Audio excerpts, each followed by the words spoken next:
Let's start off with prayer. Lord, we come here today,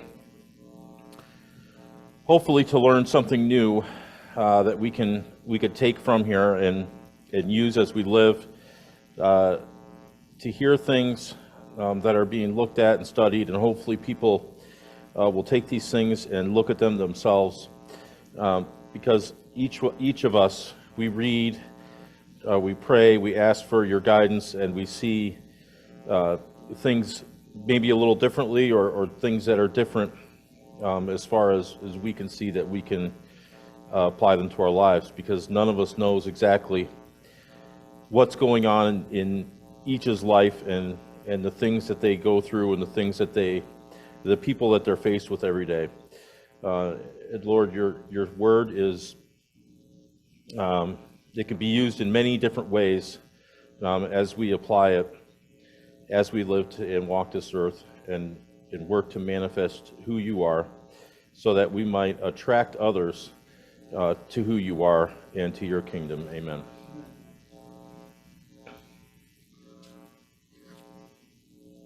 So let's start off. We're going to read Romans chapter 12, verses 1 and 2. It says, "Therefore I urge you, brethren, by the mercies of God, to present your bodies a living and holy sacrifice, acceptable to God, which is your spiritual service of worship. Do not be conformed to this world, but be transformed by the renewing of your mind, so that you may prove what the will of God is, that which is good and acceptable and perfect." So last week we started looking at experiential relationships. How do we experience the relationships that we have with other people?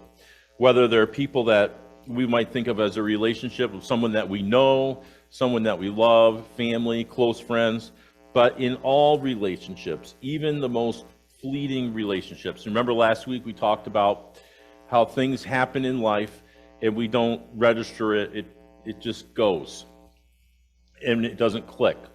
But sometimes it might be helpful to stop and think about what just happened. Who was this person I just talked to? Maybe I'll see them again. To kind of go over it and think about a relationship if there is one there. And even if there's not one there, how am I acting with these people? Am I acting like it is someone that I have a close relationship with?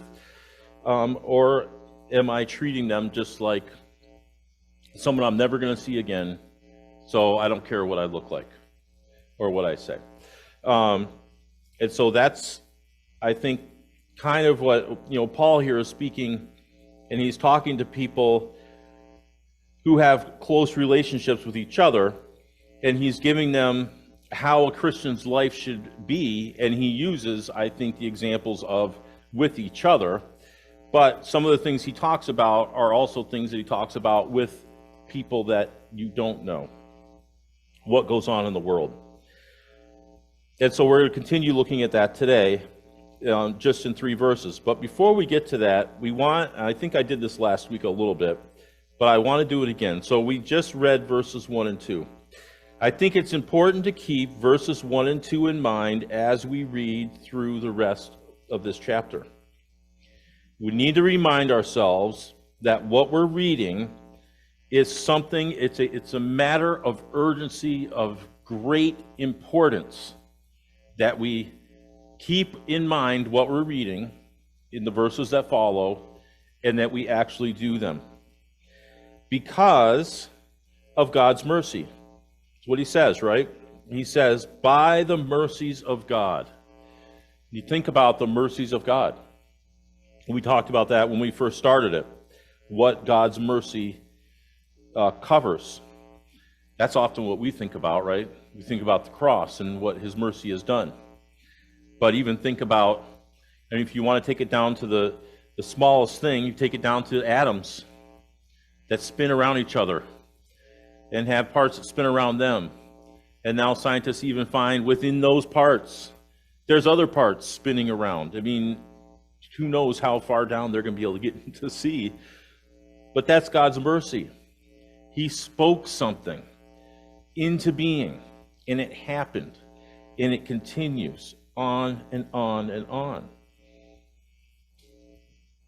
The third thing was sacrificial life.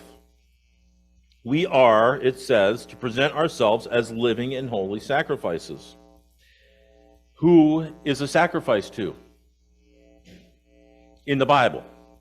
Sacrifices are to God, right? To God. That's what our sacrifice is to be. If you're sacrificing yourself every week, every day, every moment to God, then the natural outcome of that is that you're going to be sacrificial to everybody else. That's what God's intent is. That's what he's looking for. No other. So I'm not supposed to be sacrificial to me. I'm not supposed to be self-sacrificial to anything in the world, any systems, anything. Just people, just God, and thereby people. Does that make sense? This is our obligation. When I read, it's your spiritual service of worship, I read, I am obligated to do this. It's not, oh, I want to do this today, and then I wake up on the wrong side of the bed the next day and I don't want to do it today. Or I'm meeting someone, I'm about to have a conversation or have an interaction with someone who I know is combative, opinionated, and I've already decided when I see them, I'm letting loose, right? Because I know what they're going to say to me, and I'm just going to let it go. That's not your obligation. Your obligation is to be self-sacrificial. It's what you have to do. It's what God expects you to do. You know, some people might say, well, I'm a human. God knows my imperfections. He knows that I can't do it. So then you go out the door and you don't worry about it. Because, oh, God already knows I can't do it. He doesn't really expect this of me. Yeah, he does. It's what he expects. It says, not to be conformed to the world. Be conformed to God's kingdom. Be conformed to God. Be conformed to what he has for you. Be conformed to the things of the heavens. Be conformed to the things that you read about in the Gospels that Jesus lived and did. Those are the things to be conformed to. Nothing in the world. Because if you're conformed with the world, then most likely you're not going to be feeling obligations to God. You're not going to be living a sacrificial life. None of those things are going to be in your mind. Because the world at large, the world in general, and I'm talking about every single person, but in general, it's about me. It's not about anybody else, right? I mean, we say it's about other people. Even in the world, they say it's about other people. But when you look at the way things are set up, it's about who is important. And that importance is you, or a group, or whatever it might be. And the last thing is that we're supposed to test it. We're supposed to do it. In the NASB, it says, so that you may prove what the will of God is. Paul is about to tell us what the will of God is in the rest of this chapter. We're to test it, which means go out and do it.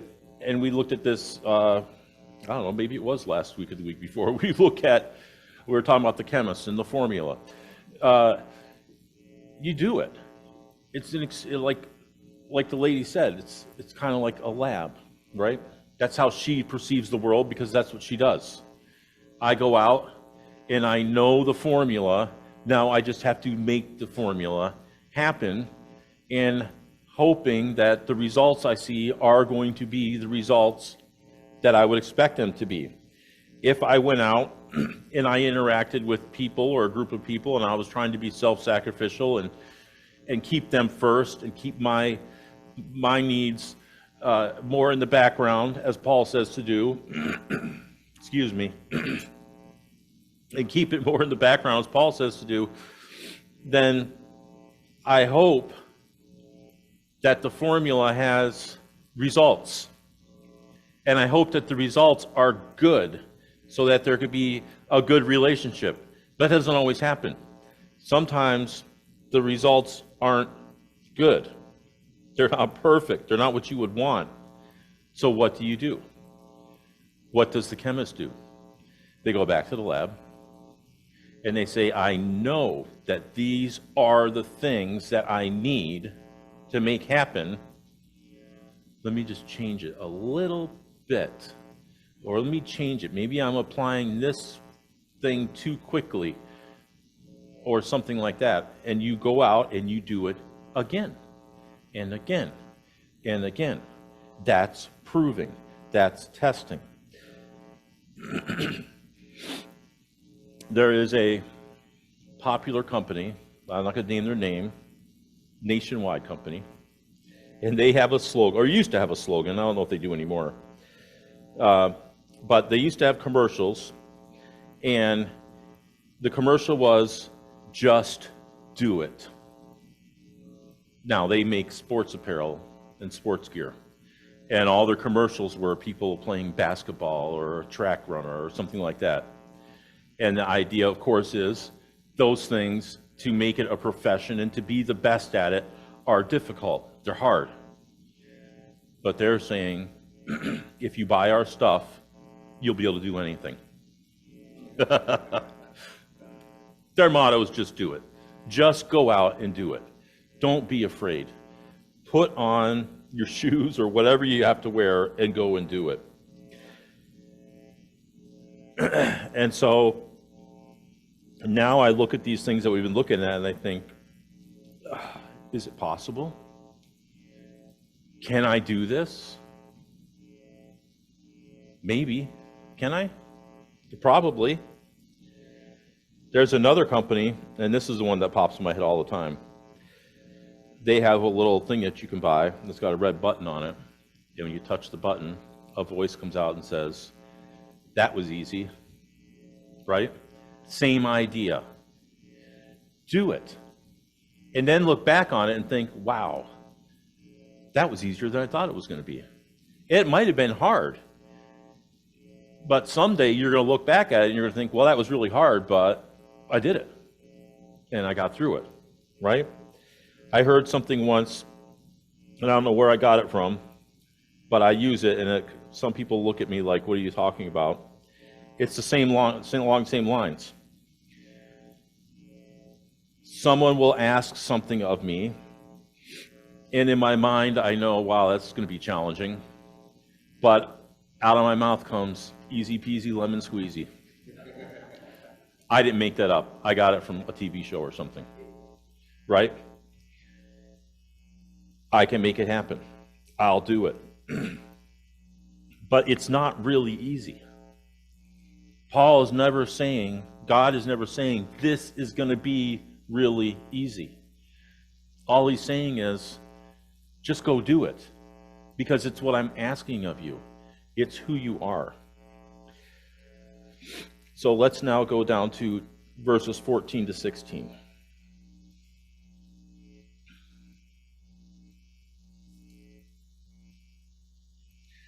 You could almost take verses 1 and 2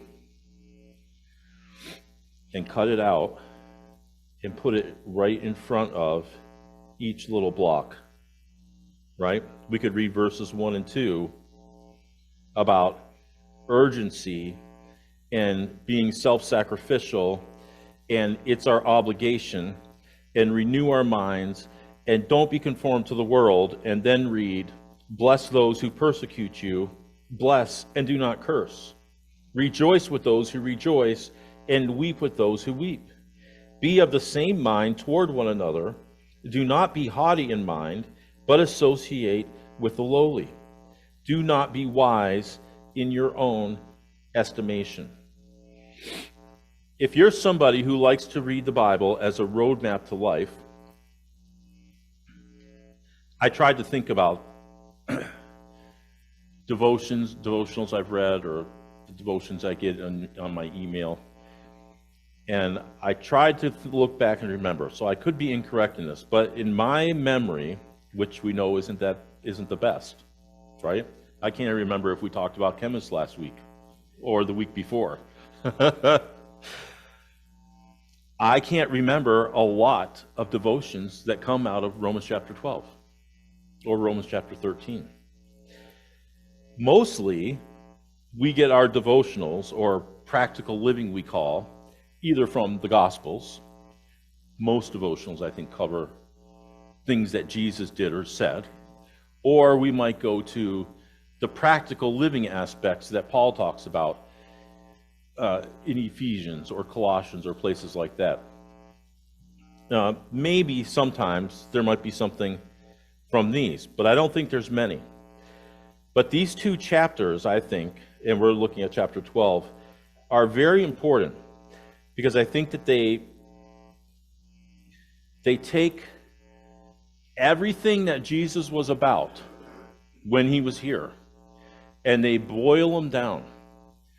So all the stuff on the outside, all the parables or all the examples, all the stuff that happens in between that separate the little pieces from each other are taken away, and you get the nitty-gritty. You get right down to it.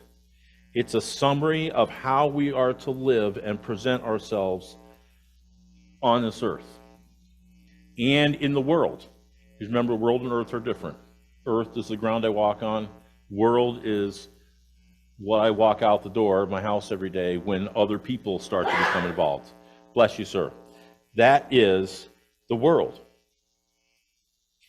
It's not archaic, and it's not out of date.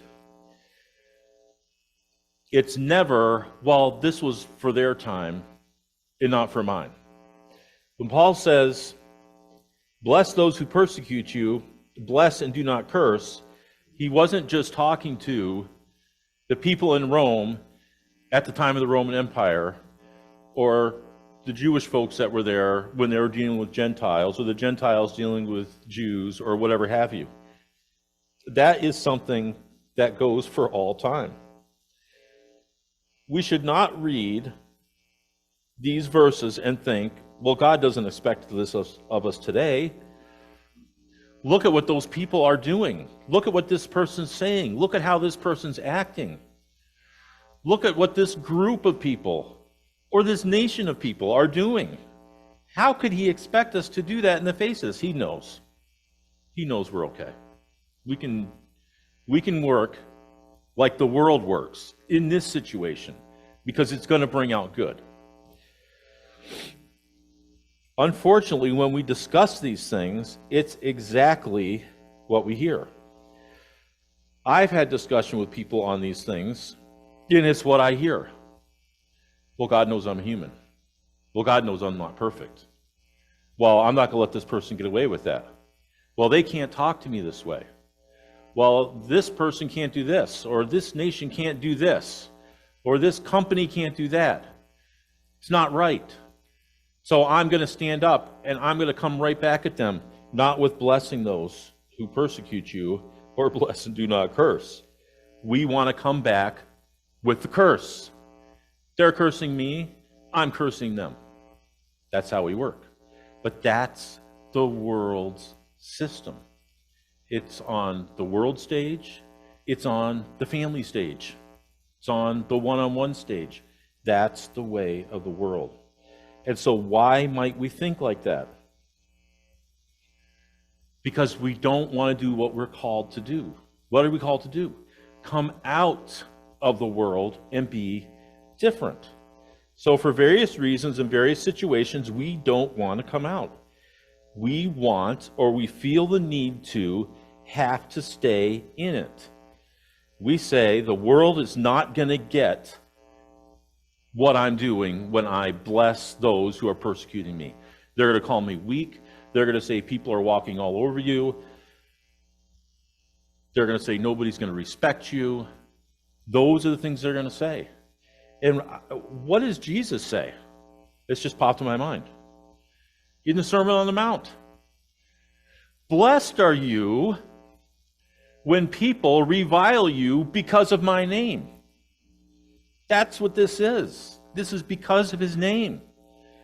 So if someone looks at you and says, you are so weak, I can't believe that you just let this happen. Why are you blessing them? Well, I'm blessing them because that's what I'm told to do, right? And that in itself is a blessing. So we're like this because we don't want to come out.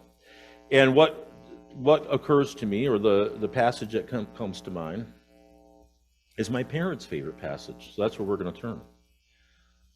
Colossians chapter 3.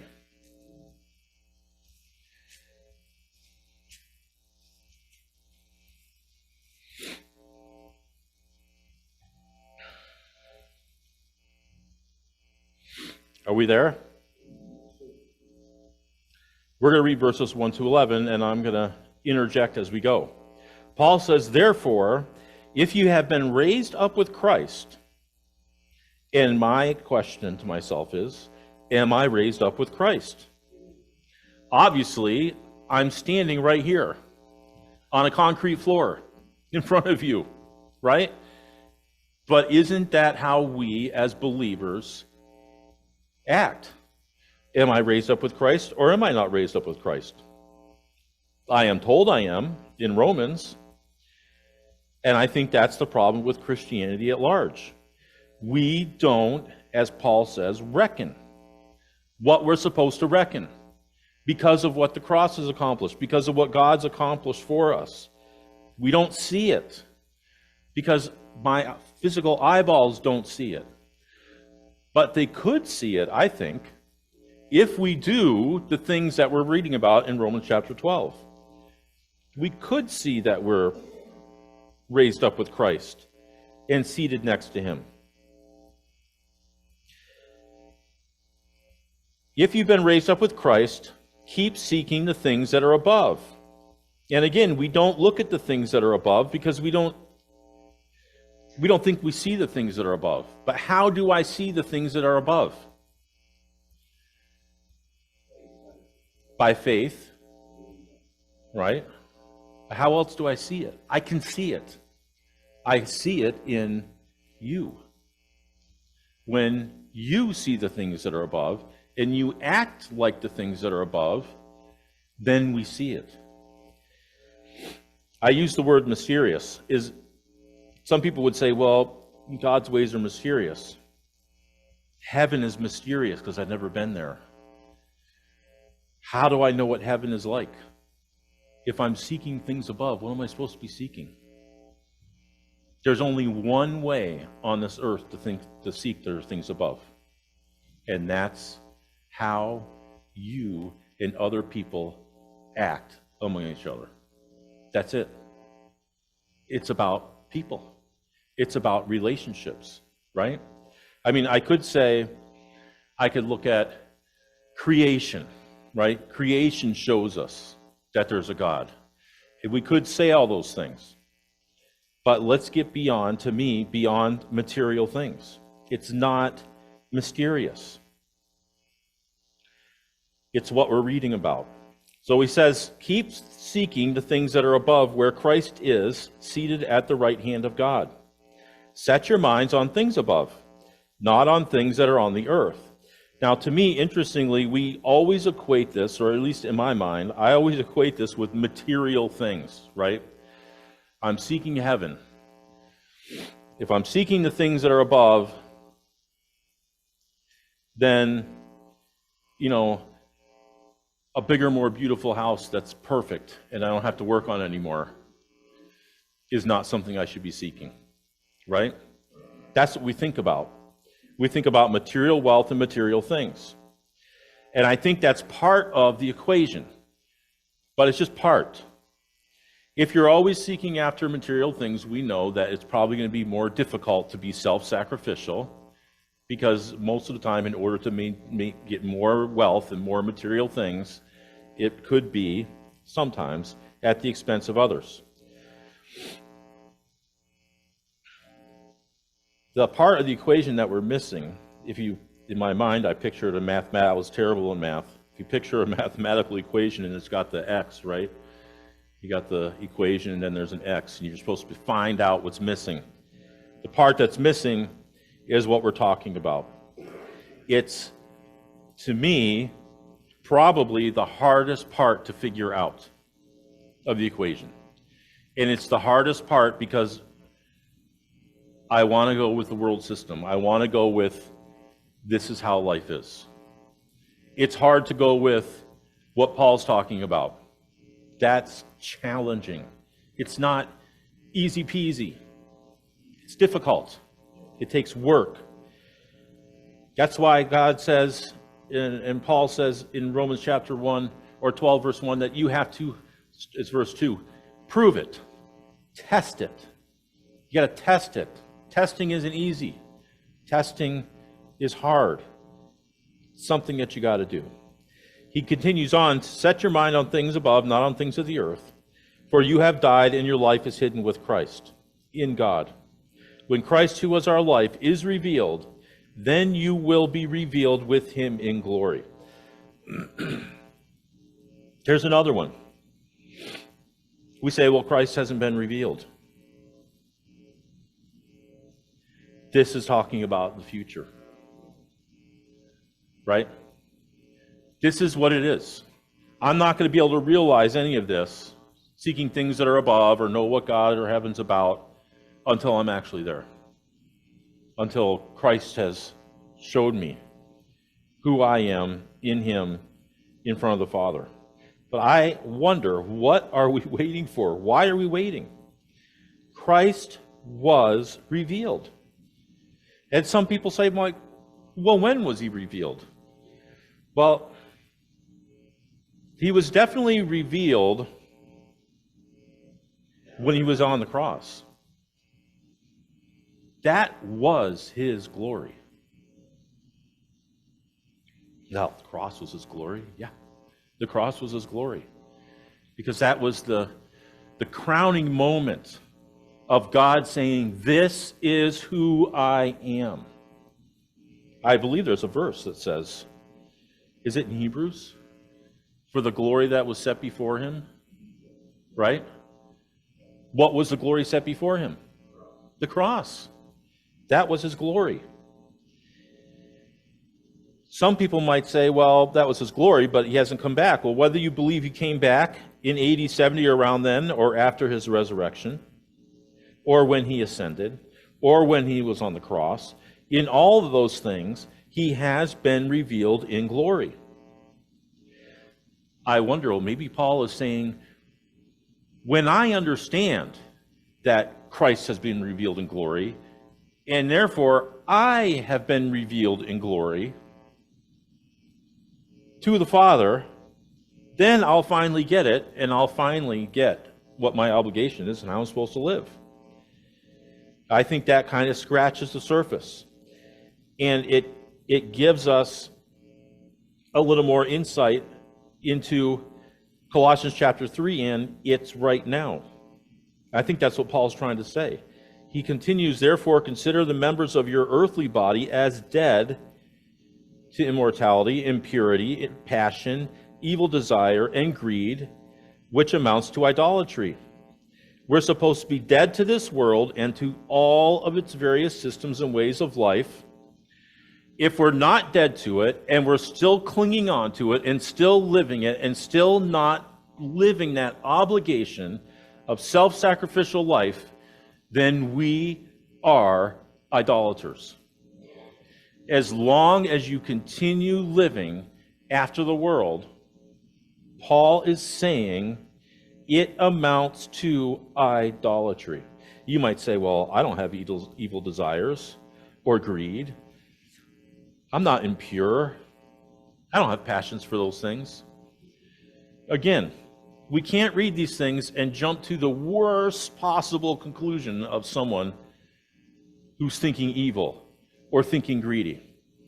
We have to bring it down to the smallest examples, and then we can start to see what Paul's talking about. He says, for it is because of these things that the wrath of God will come upon the sons of disobedience. And in them you also once walked, when you were living in them. But now you also put them aside, anger, wrath, malice, slander, and abusive speech from your mouth.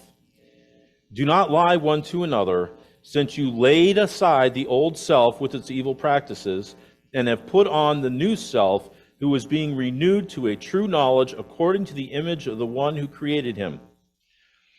That sounds exactly like verses that we read in Ephesians chapter 5.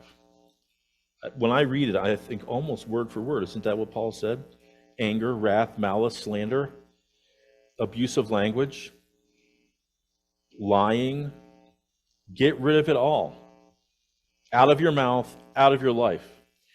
He says to them, it's funny when he says this, since you have laid, kind of like in his mind, it's already done. It's already done. So why then are you going back? He's saying your old self has already been removed. Removed according to who? According to God. Because how are you revealed to God?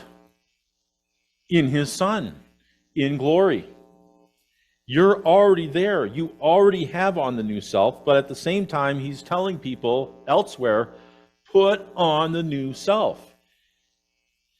Because you have it. It's like if I said to someone, we're getting ready to go out to a fancy restaurant, go put on your tuxedo. And they look at me and said, I don't have a tuxedo. Oh, we'd have to say, well, let's go get one. But what Paul is saying is, I would say that, go get your tuxedo. They say, okay.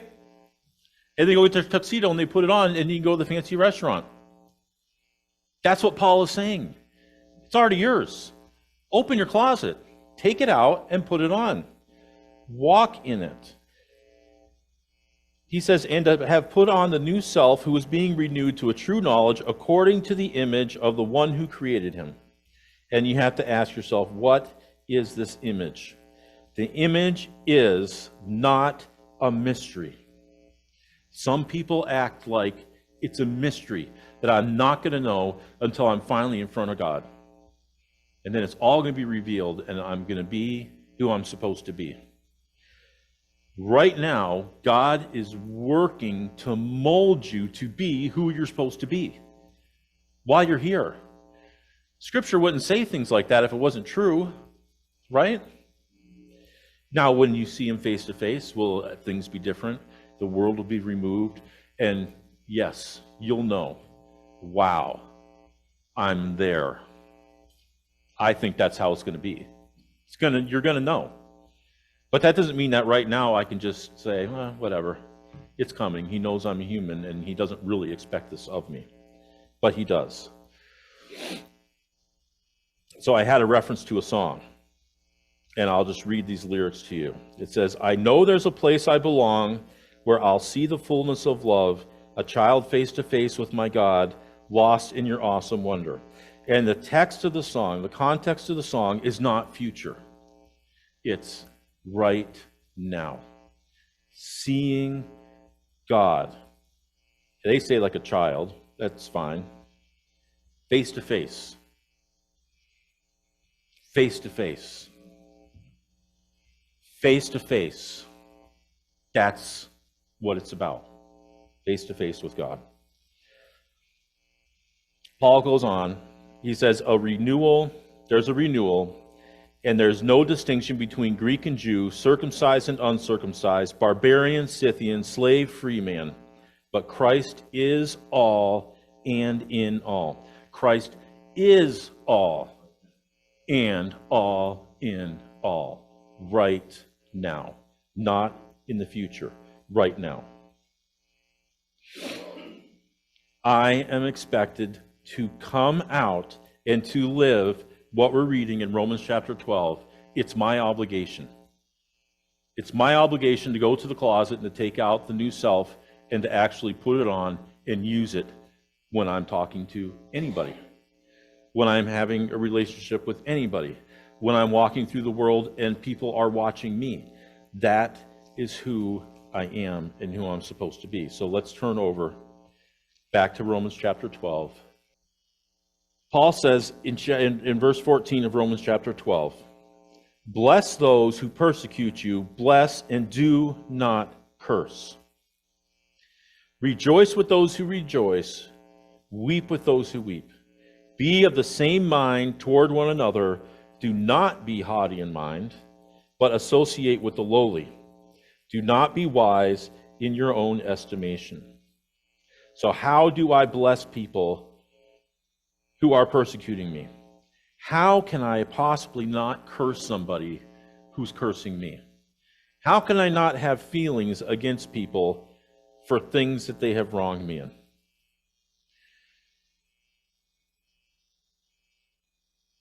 I act the same way towards other people. I'm sure. I'm pretty sure that I could say that about another person, but that other person could probably say the same thing about me, right? That's commonalities. But how do you overcome that? I wonder, does it sound too high and mighty? And some people might say this, well, that's high and mighty.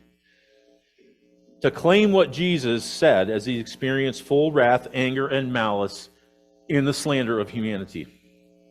Everything we just read in Colossians, and we read before in Ephesians, is exactly what happened to him on the cross.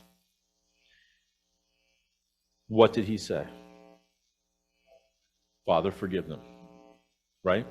Some people might say, well, listen to you. Father, forgive them. Who do you think you are? Right?